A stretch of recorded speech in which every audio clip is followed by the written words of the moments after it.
All right, we're ready for me? hmm All right, let's do this thing. Okay, so welcome everybody to my LinkedIn Lunch and Learn. I love the alliteration there with the triple L's. It is powered by TechElevator. TechElevator is a software engineering bootcamp based in the Midwest, but we do have a national program as well as four in-person locations. A couple of ground rules and housekeeping items just get us started this morning. Please keep your microphones muted. As much as I love cats and dogs and kids and all that jazz, I have enough energy for everybody here, so let's just keep those microphones muted for right now, and there'll be plenty of time for questions and Q&A at the end. That being said, if you do have questions or comments as we go through the presentation, feel free to throw them in the chat. Due to some technical limitations on my end, because I'm not a technologist, despite how well of a game of pretend I can play, Robin can interrupt me at any time and let me know if we have questions in the chat. That being said, please raise your hands, please ask questions, please talk to each other. Everyone take note of everyone's names on here, first and last names. Feel free to write them down. It's my first LinkedIn tip and trick when you go to a virtual networking event is to see who else is there and then take notes of the comments and the different content that's going on. And then you can reach out to them on LinkedIn afterwards and say, hey, I saw you were at the LinkedIn Lunch and Learn today. Did you like it? Was Vinny too energetic? What was going on there with him? He's zany. Whatever it is that helps foster that connection for you guys, for y'all, that'd be great. Without further ado, let's go ahead and get started. So I'm taking this at first as that no one has a concept or even has a LinkedIn profile yet, and then we're going to get to some more advanced tricks towards the end. So if any of this is review for you, I apologize in advance, but at least I'll be very entertaining while we do it. So what is LinkedIn? LinkedIn is the world's largest professional network on the internet. You can use LinkedIn to find the right job or internship, connect and strengthen professional relationships, learn the skills you need to succeed in your career, or even create content for others to learn from you in your area of study or your field. A complete LinkedIn profile can help you connect with opportunities by showcasing your unique professional story through experience, skills, and education. You can also use LinkedIn to organize offline events, join groups like ZettabytesToday, write articles, post photos and videos, and more. So why should you use LinkedIn? And there's a lot of different reasons to do it, but the biggest reason to use LinkedIn is because it is, for me anyway, it is my ledger, my book of business, my Rolodex of people I have met in my professional journey who I want to help and stay in touch with, and who may, if I ever find myself without a job, might want to help me as well. 95% of recruiters use LinkedIn to find candidates. So almost every recruiter in the world uses it to find people that might fit their job out there. So it's already, if you're a person that wants or needs or might want or need employment in the future, this is a great tool to have in your tool belt to talk to recruiters that are out there and be found out and get hired by a different company. It's used in over 150 different industries. It has over 875 million members and counting. It has over 58 million companies that use LinkedIn. There are over 20 million job postings at any given time on LinkedIn. And about 3 people are hired via LinkedIn every minute. So how LinkedIn works is you have you at your baseline level of connection here.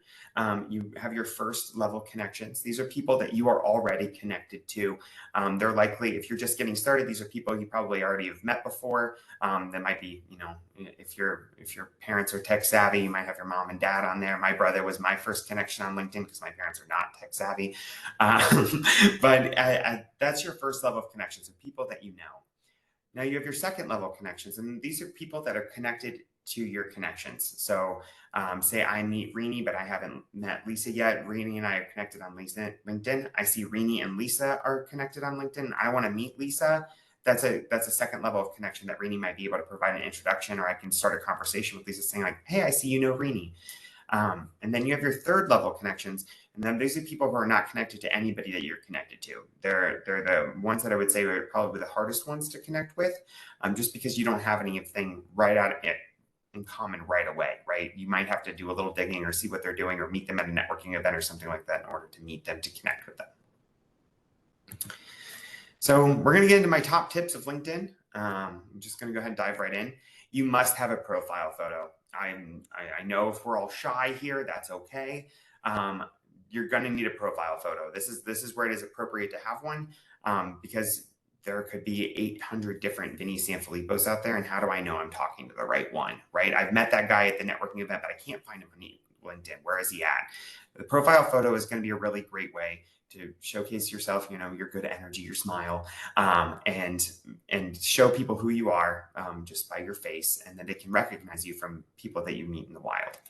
So tips for your really great photo. Smile is important. Like it's the first impression that many people will have of you online.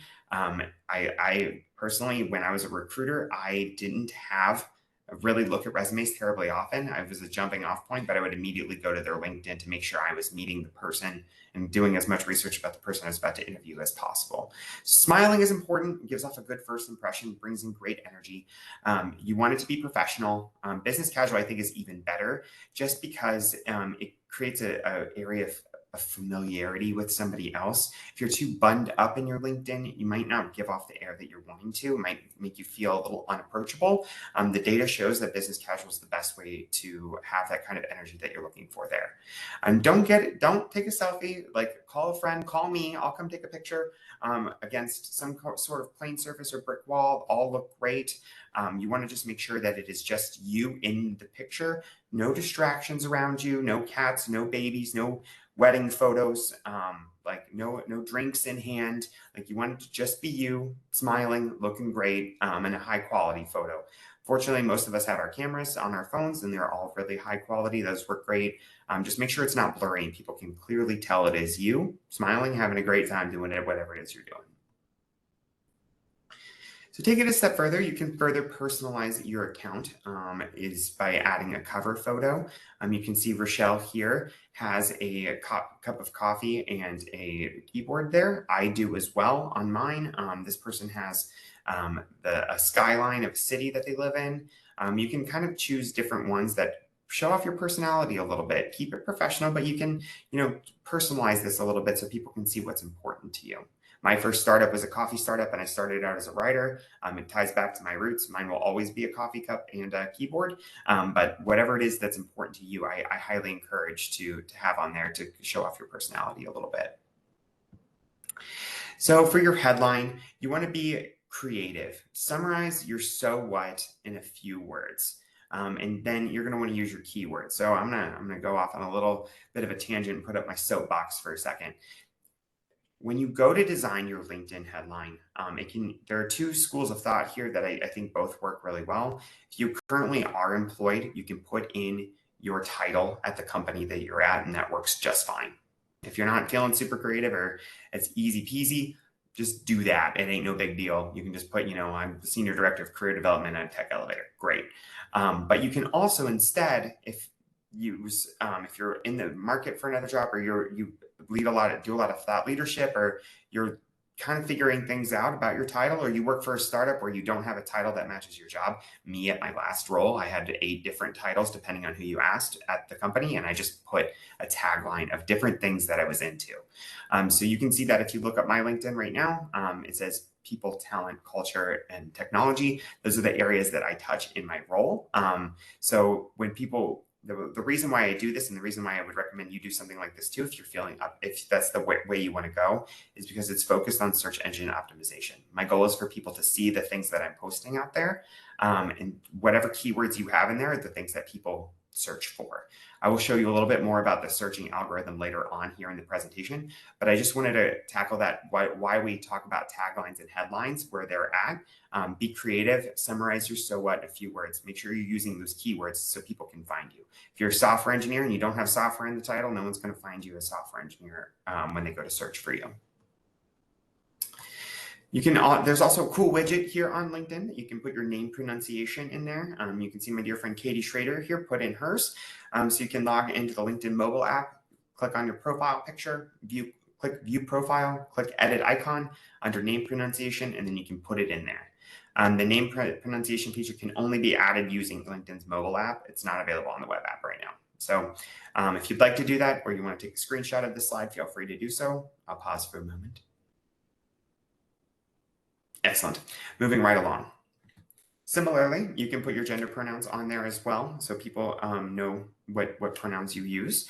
So you can LinkedIn, click on profile picture, click on profile picture or view profile, and then you can click on the edit icon next to introduction section, and then under pronouns, select your pronouns. right there. You can also see an example of my tagline on there. I got my own tagline wrong earlier. This is what is on there now: people, technology, strategy, and operations. But that you can kind of see a complete picture, a snapshot of who I am right before you even start talking to me. So we're going to move on to the next section of your LinkedIn profile, which is your LinkedIn profile summary. There are 4 key elements that go into this. One, first and foremost, you're going to want it to be in first person. You are talking about yourself here. You are writing your own biography here. You could do third person. I always find that to be kind of awkward. I like mine to feel really personal. Who's your audience? So when you're thinking about this, like, who are you trying to talk to? Is it recruiters? Is it other people in this space? Know that anyone in the professional bubble could read this, and that's where I suggest you'd start, and then you can drill down from there. What's your goal at the end of the day? You'll want to have like an ask at the end, or the thing that you're most excited about as your goal there at the end of your profile summary. And then you're going to want it to make it engaging and original. I will tell you right now, looking everybody in the eye, I'll look at Robin because she's the one I know who's staring at me right now. I can tell when I started my career as a writer. I can tell when someone's used ChatGPT or another generative AI to write something for them.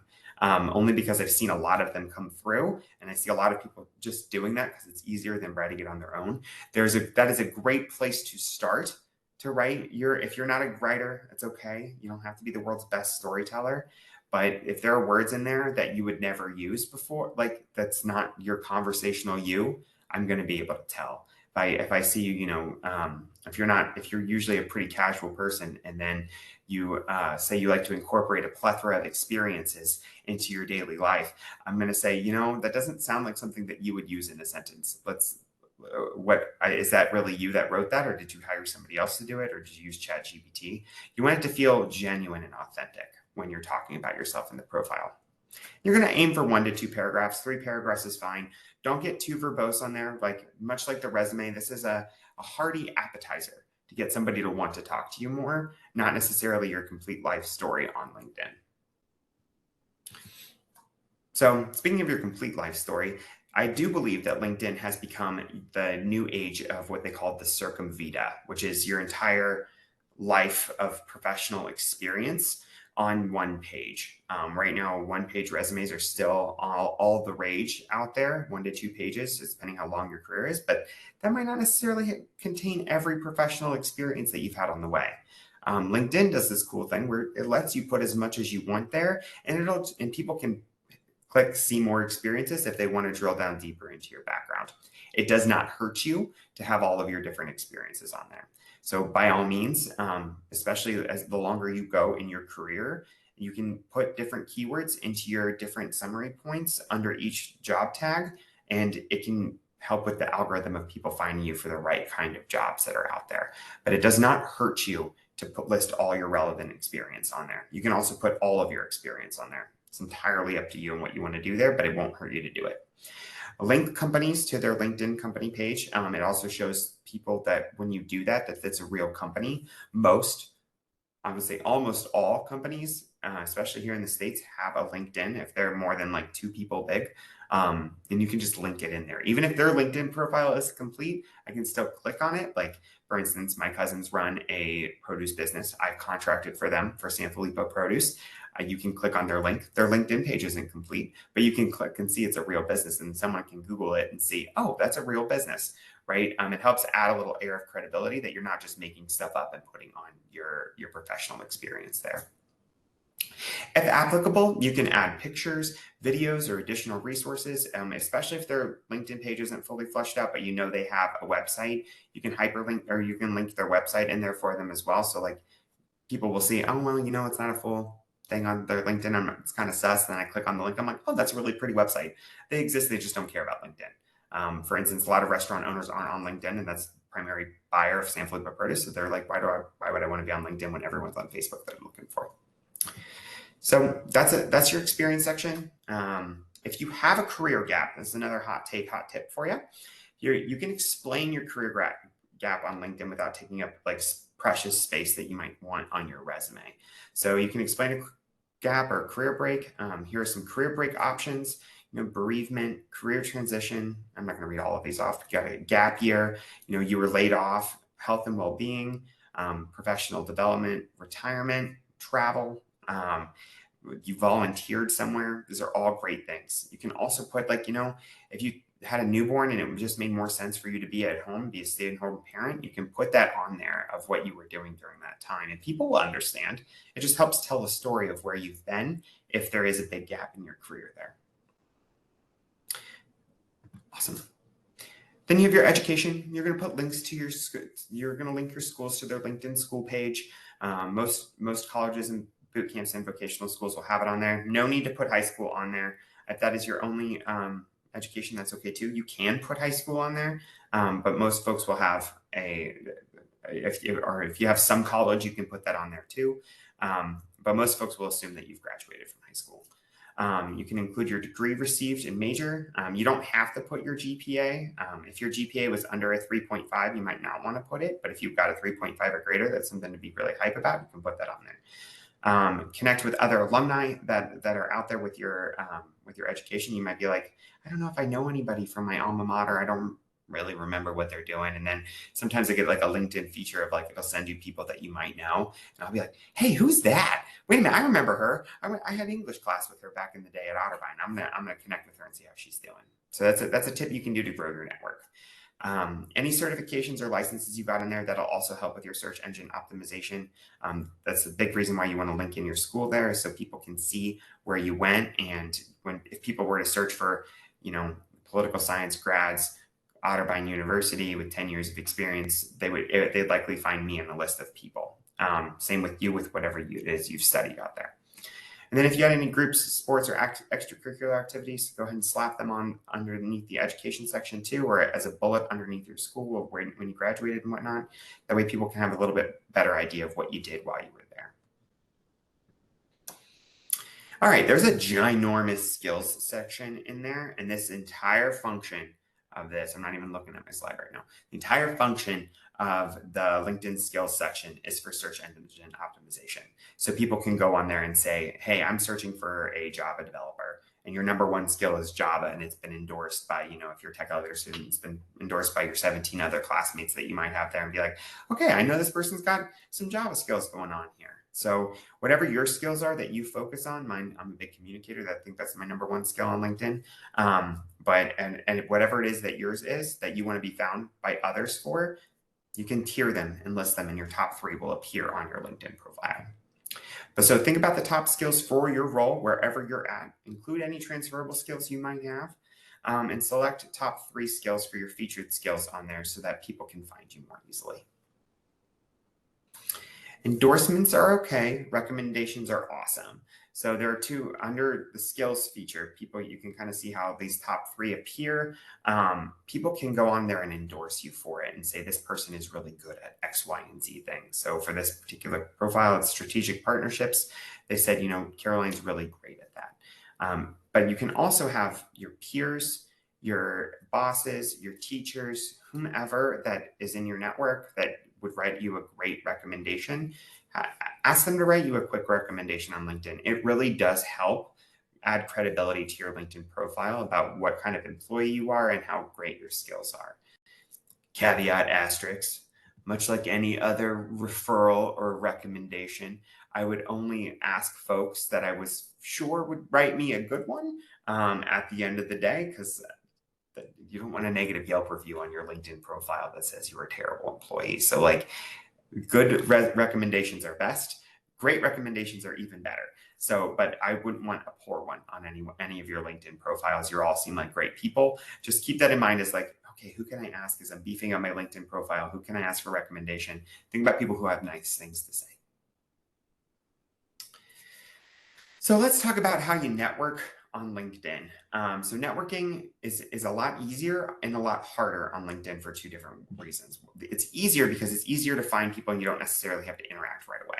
You don't even have to, if you're nervous about connecting with someone, but you really want to hear what they have to say or see who else is involved in the conversation. Some folks in LinkedIn have a follow feature. You can find mine, and if you're scared of me and you don't want to hit connect yet, you can hit follow and hear what I have to say about different topics. But there are a lot of different ways you can do that. So you can follow different influencers on LinkedIn. You can follow companies that you're interested in working for or ones you want to keep up with in the news. And then you can follow schools as well if there's one that you're eyeing for a program out there that you want to do or you want to teach on their faculty or something like that out there. You can join groups like ZettabytesToday on LinkedIn as well and stay up to date on what they're doing. There are a lot of different networking groups that are on there. Here in Columbus, I can't recommend ZettabytesToday or Tech Life Columbus enough. They're both great networking events that often partner together in the community. There's tech-specific groups or local networking groups that you could be interested in joining. You can post and create content. You can also tag people in the content that you create, and they can interact with that content, and it boosts the views and your reach, so to speak, on LinkedIn. And then you can interact with your newsfeed. So this is a tip I give students and people in my community quite often if they want to expand their reach or get involved and meet more people. What you can do is go on your LinkedIn feed. You'll see all the people that you're connected with and that you follow. They will post content of some kind on there, or you will post content and appear in their feed. And then you can like and comment on whatever it is that's on there. And like, you still want your comments to be interesting and genuine. I'll talk a little bit more around the etiquette around that. But as you're going through these different things on LinkedIn, like, you can expand your reach to all of their different connections because all their connections will see the comments that you left. So you can ask like really interesting questions. You can gas other people up. You can say you're really excited for a particular event. You can do a retro about a particular event and say what a great time that you had, or talk about your favorite thing that was there. And the more you do that, the more connections you might get out of it. So goal for everyone here is a minimum of 50 connections. It kind of verifies that you're a real profile and you're not a bot, is that you actually have connections that you've connected with. If you don't, you're like sitting there like, oh, Vinny, I don't know 50 people on LinkedIn. That's okay. You get +1 right here. So you only have 5 or 49 more that you have to find from here. Lisa, Rini, Robin will all let you have it. So it's 46 that you have to find after this today. But feel free to connect with any of us, but only connect with people you know, or people that you think you've met, or like, you know, that are connected to another connection that you have that you're trying to meet. This protects you as you're going through here to make sure that you're just connecting with folks that you know and feel confident in the connections that you're building out there. You can add your LinkedIn URL to your email signature and resume. So as you're meeting more people and applying for the job search, you know, you can connect with recruiters that you've met. You can connect with other people that you've interviewed with, even though you didn't get the job. They probably still love to hear from you. Then you can upload your contacts from your phone or email. That's another hack that you got there in order to find different folks out there that you might have forgotten of, but you have their phone number saved. Connect with with other people that you know, with a giant asterisk, because there might be people that you've met in passing that you don't know. That's okay too. Just know that whomever you connect with, you're professionally connected to, and people might ask you about them. For instance, Robin and I are chums. Like, if one of you wanted to meet Robin, you could reach out to me saying, hey, you know Robin, how do you know her? And if Robin and I actually have never met, I might be like, actually, I don't know Robin. I've never met her before in my life. I don't know how she became one of my connections. People might automatically assume of me that I just connect with anybody and I haven't curated my network. So when you're going to connect with people, you want to make sure you can remember a little bit about them as you're going through there. Fortunately, they have all who they are on their LinkedIn page too. So if you have a brain fart moment like I have often, you can look at their LinkedIn profile and be like, oh, I remember where I met them. Yeah, absolutely. Robin and I go way back. We've been at ZettabytesToday for like 3 years together. It's great. So make sure you know who you're talking with. There's an exception here, and that you are all welcome to connect with recruiters that are out there, especially if you're on the job hunt. You can also connect with people that you haven't met yet that you want to get to know.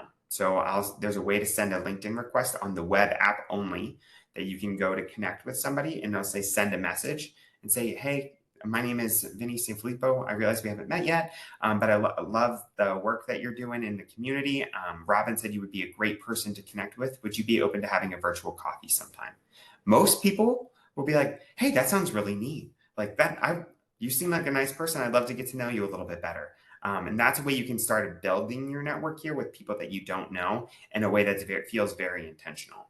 But don't be the person that goes on there and like clicks add connection, add connection, add connection, add connection, unless you literally are standing right there at a networking event. You don't have to pen them a letter, but like make sure that you're going about building your network in an intentional and authentic way.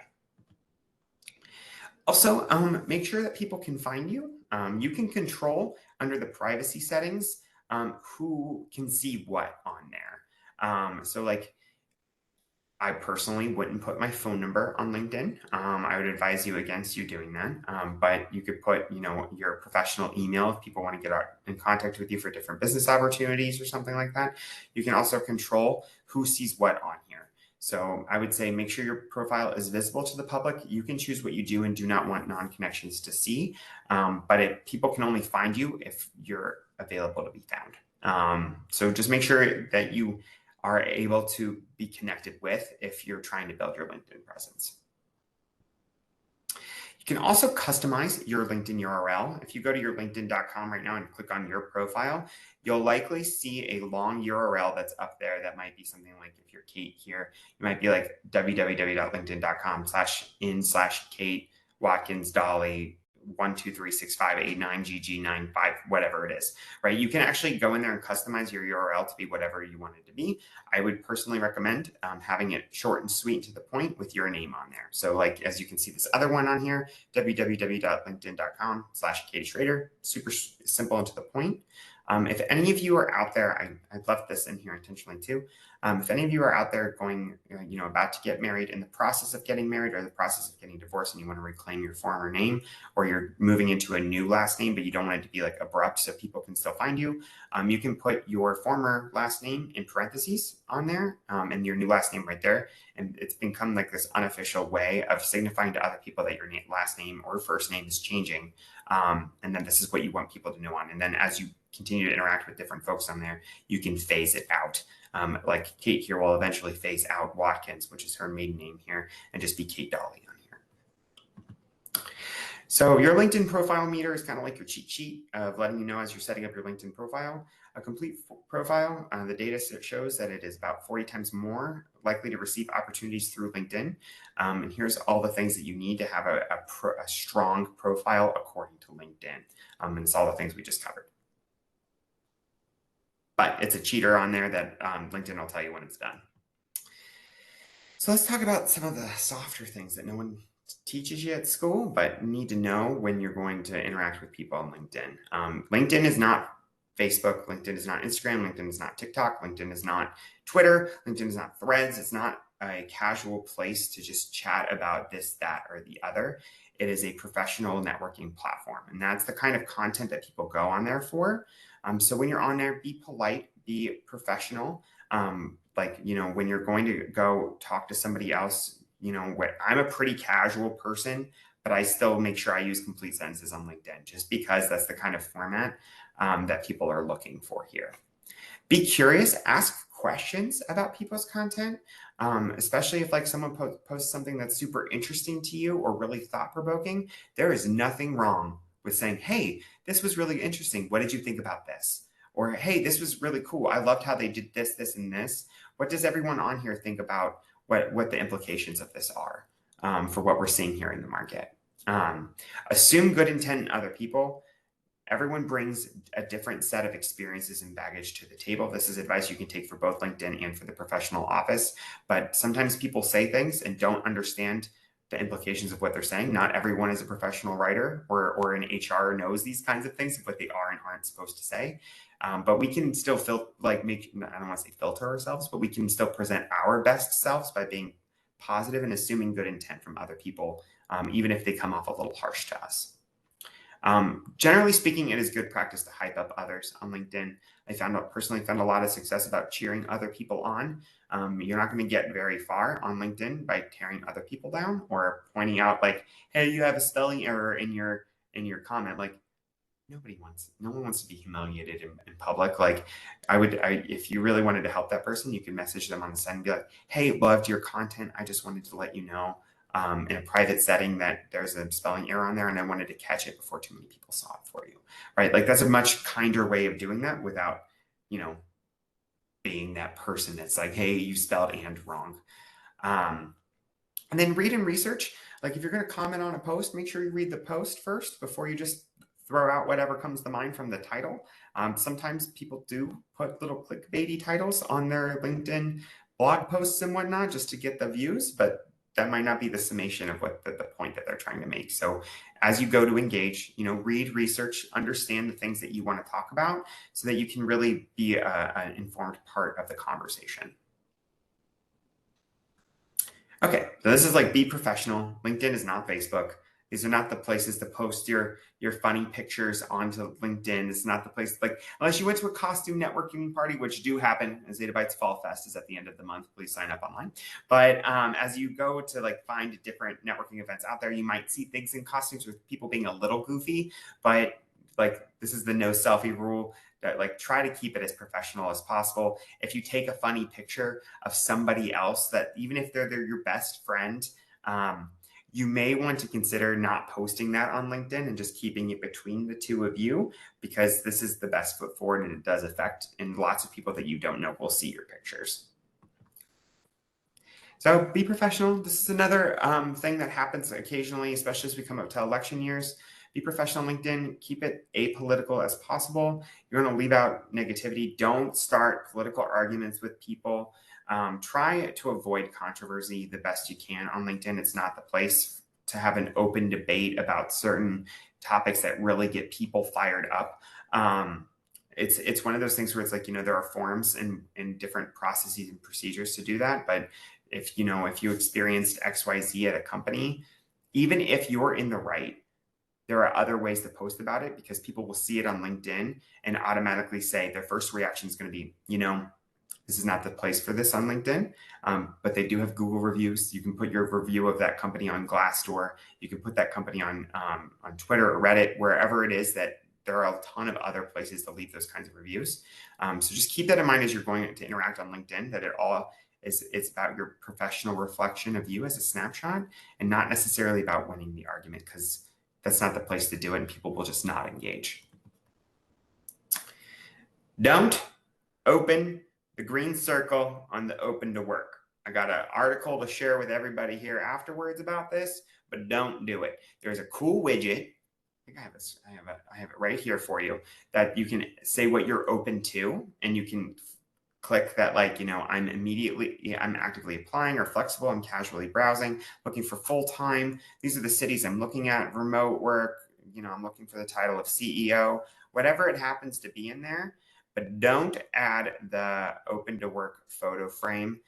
It was all the hype, the first round of layoffs during the pandemic. A lot of people you see with the green circle, but it actually triggers a reverse psychology thing in recruiters, that they see the green circle and it triggers the same emotion that you would see on a dating site, that says, if someone put their thing on a dating site and said they were open to dating and had like a big circle that says date me, it comes off a smidge desperate. And even if you just got laid off, like, that's okay. You can make a post about it. You can talk about it with other people. You can interact about your experiences and what you're looking for next. But avoid the green circle if you can, just because it comes off that way and it can actually deter recruiters from talking to you. So let's talk about, I'm flying through this deck. Perfect timing. So let's talk about one of my favorite tools and strategies I have on LinkedIn. It's called a Boolean search. So you're going to search all caps conjunctions to have more accurate results. So here are two different examples I've written up for you here. Vinny and TechElevator.com or TechElevator. If you were to put those both in there, and there was multiple Vinnys in your network, instead of just searching for Vinny and having 8 show up, if you put Vinny and TechElevator, the only Vinny at TechElevator would pop up in your feed. Similarly, you could even get more granular than that too. You could put Vinny and TechElevator and career development, and I would be the only one that showed up, because there might be some students from TechElevator that are also named Vinny that would show up there. But it's like a way to add search filters into your search bar. Same with Rini and ZettabytesToday. You might know 18 Rinis and you're looking for a particular one, but you can't remember which Rini is there. You could put Rini and ZettabytesToday, and I'm confident that Rini is our only Rini in Zettabytes today at the moment. If you're out there in the audience and also a Rini, please join, because I would love to add an extra thing to the Boolean search here. So here's some more tips and tricks that you can use on LinkedIn. So you can do quoted searches, so you can find multi-word titles. So if you were to search, like, tech elevator or career development, you could put that into quotes and it would consider it as one phrase rather than two separate words. You can do not searches. So programmer, not manager. If, say, I was looking for a senior role, but I did not want to manage other people, this is a great way to find those kinds of jobs that are out there by just looking and seeing what's out there, but not the ones that you don't want. Or searches, sales or marketing or advertising, that you can do to continue to your filter, so to speak, and searches, web and analytics and developer. So you can kind of get a feeling of what's going on out there and what you can leverage to your success to find the exact things that you're looking for. So customize your search and do your homework. Companies often will put a ton of information about themselves onto LinkedIn so that they can kind of get an idea, give you an idea of who they are, what they've been working on, what's going on there. So when you're say you really want to work at TechElevator, say it's like your dream, you see they're not hiring anybody right now, and that's okay. You can click follow, and then you'll get updates from TechElevator that will tell you, hey, this is what's going on. This is the latest in the news, right? You're getting the first kind of vibe of right there that says this is what TechElevator is doing. Similarly, if you're JP Morgan Chase is where you really want to work, you can do the same thing with them. And then they'll have all different kinds of features for you to interact with. You'll also get a list of all their employees on LinkedIn. So as you can see here, TechElevator has 229 employees on LinkedIn. And then Jake and 5 other connections work here. You can see all your different connections, and maybe they can give you an introduction to somebody at TechElevator so you can start to network your way in there. So you can identify a contact. You're going to start with your connections. Say you really wanted to work at TechElevator as an example. You can start with your connections who already work at TechElevator. Vinny works there. You can see if there are any alumni from your school that works there. You can search for the job title that you want and see what, with a Boolean search, with whatever it is, and TechElevator. You can search for someone in talent, HR, or recruiter, and TechElevator using the tricks I taught you earlier. HR manager or director are also other ways to find. Depends on the size of the company that you're looking for. If they're 200 plus people, they probably have a recruiter on staff, especially if they have open recs. If they're, a 10 or 20 person company, they might not have any of these. And you might have to find the hiring manager directly to talk to somebody that's there. So when you go to send somebody a message, and please, when you send connection requests, I know I said this before, but I'll say it again until I'm blue in the face. Please send them a message with your LinkedIn connection request. You can do that from the web app. You can look at the profile. What do you have in common? Do you have any connections that you have in common? What can you relate to that they have? Usually I find that whenever I'm sending someone a cold message, it's either I met them at a networking event, I saw that we went to the same networking event, I saw that we have someone in common, or they have an open job posting that one of my students might want, and I'm trying to make an introduction there. But find something you can relate to, what looks interesting to you. You can also look at their feed and see what they've been commenting on lately and see, hey, I'd like to ask you questions about this, or hey, I saw that your startup just raised $50 million. I'd love to pick your brain about how you plan to scale, right? Like, a lot of folks love to talk about themselves. It's like their favorite thing in the world to do. That's most people like to talk about themselves. And that's my biggest trick about networking in general. It's just, you can just ask people questions and they'll continue to talk. Especially if you ask about questions about what matters to them and the things that they're working on. So asking them questions gets them on a roll, and then they'll automatically associate that you really like them because you were so interested in the things that they're saying. It's my networking hack. I promise I'm not a monster, but that's something that I found a lot of success with, is just asking people questions and listening to their answers. Even +1 from there, if you ask questions about the answers that they just gave you, it shows that you're super interested in what they have to say, and it will have them associate that interest with you in the future. Psychology 101 over here. I'm doing my best. That is the end of all of my tips and tricks that I have on LinkedIn. I finished at the 45-minute mark, Robin. I'd love to answer any questions that anybody has. Does anybody have any questions for Vinny? Great presentation, by the way. Thank you. Thank you. It was a lot of fun putting it together today. I was like, I get to put my pathway director hat back on. This is Ooh, I great. have a question. Yeah. If you like someone else's post, can your network see what you've liked? Or Yes. So there you go. that's a great question, Lisa. Anything that you interact with on LinkedIn, your feed will show up in people who are connected to you's feed. So it'll have this little thing on there that says, if you follow me, it says Vinny Sanfillipo liked this earlier, and it'll be like, oh, what's Vinny looking into over here? I'm very active on LinkedIn, and I'm sorry if I'm annoying, but if you go on there and see it, then you can comment on something like, so say I follow Lisa. If Lisa liked something and the article popped up about something that's going on in the talent market, I'd be like, hey, Lisa, that was a really interesting article you posted. What's your take on that? I can either do that in the comments or send Lisa a message about it. But it's a way, but if I send it in the comments, then everyone in my network it'll show up in their feed that says, hey, this is something that Vinny and Lisa are talking about. Vinny and Lisa both commented on this post.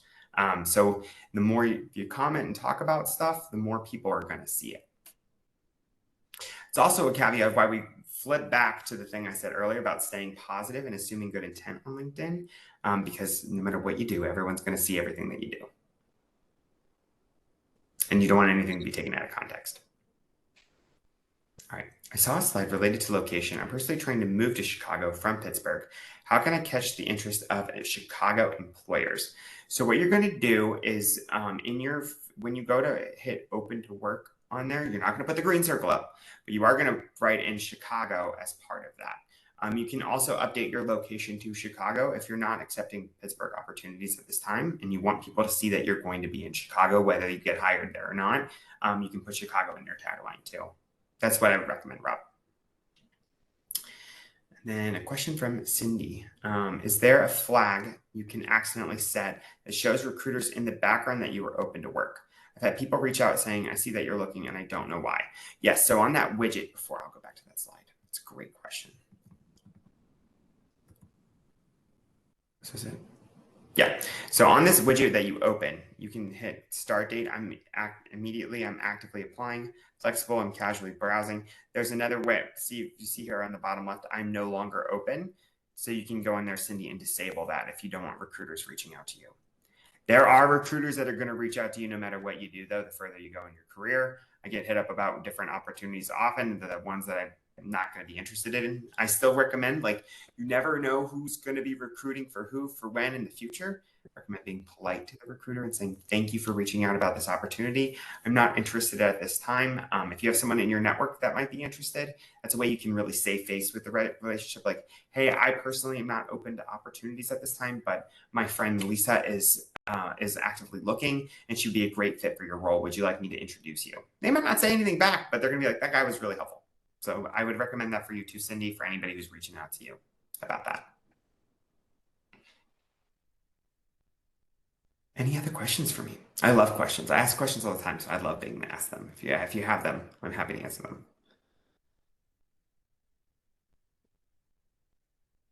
Going once. Going twice.